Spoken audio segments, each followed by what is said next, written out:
গ্রামে এক বড়লোক পরিবার বাস করত। তাদের দুই মেয়ে টিয়া ও পিয়া আর একজন ছেলে অয়ন। একদিন তারা সিদ্ধান্ত নিল শহরে বেড়াতে যাবে।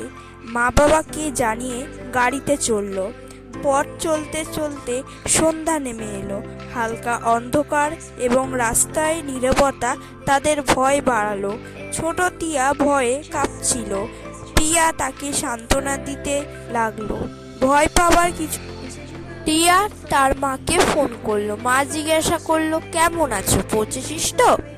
টিয়া বলল, না মা, এখনো পৌঁছায়নি, মনে হচ্ছে আজ রাতটা শহরে। হঠাৎ অয়নের চোখে পড়ল এক প্রাচীন পুরনো বাড়ি। সে বলল, দেখো, সামনে একটি বাড়ি আছে, আজ রাতে আমরা সেখানেই থাকি।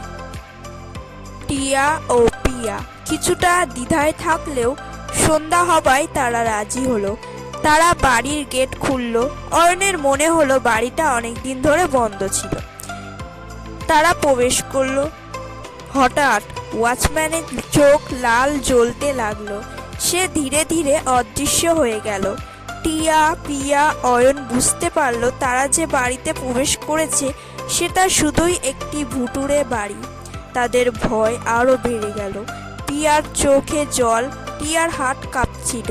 হঠাৎ একটি কক্ষের দরজা ফিসফিস করে খুলল এবং ভিতর থেকে বের হলো এক ভূত, যেটার চোখগুলো আগুনের মতো জ্বলে উঠছিল। ভূতটা বলল, এই বাড়িতে রাত কাটানো সাহসীরাই বেঁচে যেতে পারে। অয়ন ভয়ে পিছনে হেঁটে গেল। পিয়া চিৎকার করতে চাইল, কিন্তু শব্দ আটকে গেল। হঠাৎ টিয়ার কণ্ঠে এক অবাক সাহস জাগলো। সে বলল, আমরা ভয় পাবো না, আমরা একসাথে আছি। ভূতটা থমকে রইল। বাতাস স্থির হলো। হঠাৎ সে হেসে বলল, ভয় কেবল সাহস হারানোর ভয়। তোমাদের সাহস আমাকে থামালো। পরক্ষণেই ভূতটি অদৃশ্য হয়ে গেল এবং বাড়ি শান্ত হয়ে গেল। তারা তিনজন ভয়কে জয় করে বাড়ির প্রাচীন আসবাবের পাশে বসে রাত কাটালো। ভোরের আলো দেখা দিলে তারা বুঝলো ভয় কেবল মনস্তাত্ত্বিক, আর সাহস ও একতার জোরে যে কোনো ভয়কে জয় করা যায়। এরপর তারা গাড়িতে চড়ে শহর ছেড়ে গ্রামে ফিরল।